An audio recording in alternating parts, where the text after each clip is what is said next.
I'm now at the point where I can only do, oh man, like 5 or 6 stairs at a time. That's where I started, way over there. And it's been all uphill stairs. This is an expression I learned today, Tasmanian flats, which means this looks flat, but it's not. It occurs to me, I have this Australian hat I got the last time I was here. I was thinking it made me look like this tough outback Aussie. But looking at it, I think I look more like Jed Clampett.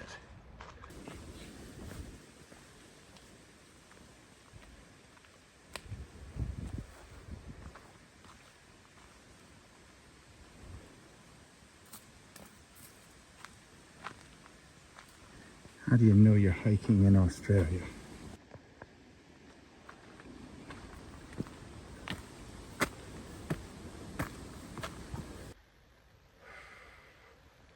I'm doing this hike up in Cape Huey, or down in Cape Huey. Like the last thing you see, there's cliffs, the cliffs that are in this video, and then Antarctica. And I only made it halfway because it is really rough. And that's okay. That is completely fine. Vitali's gone all the way to the end. But, man, this is a rough one.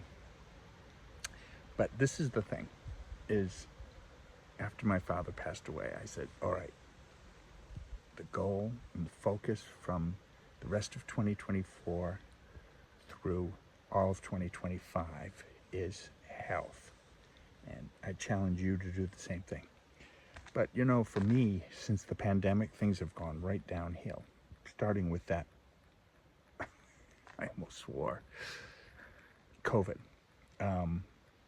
And what it did to my lungs, my breathing. So my focus now is on pulmonary rehabilitation, which means, you know, I've given up all the inhalers and all that stuff. I'm past that now, thank God. So now it's just a matter of focusing on hiking and trying to be in clean air, and this is probably the cleanest air I've ever been in, for a long time anyway.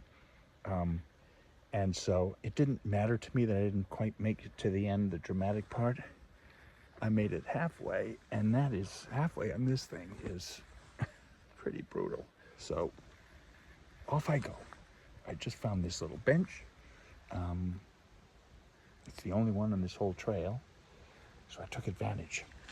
I also saw a wallaby, and I think, what would happen if I fall by the wayside? Because this is one area of Tasmania where they have devils out. They're not in sanctuaries, they're out in the wild. So I thought, well, maybe if I fall by this wayside, I'll be attacked and consumed by Tasmanian devils and spotted quolls.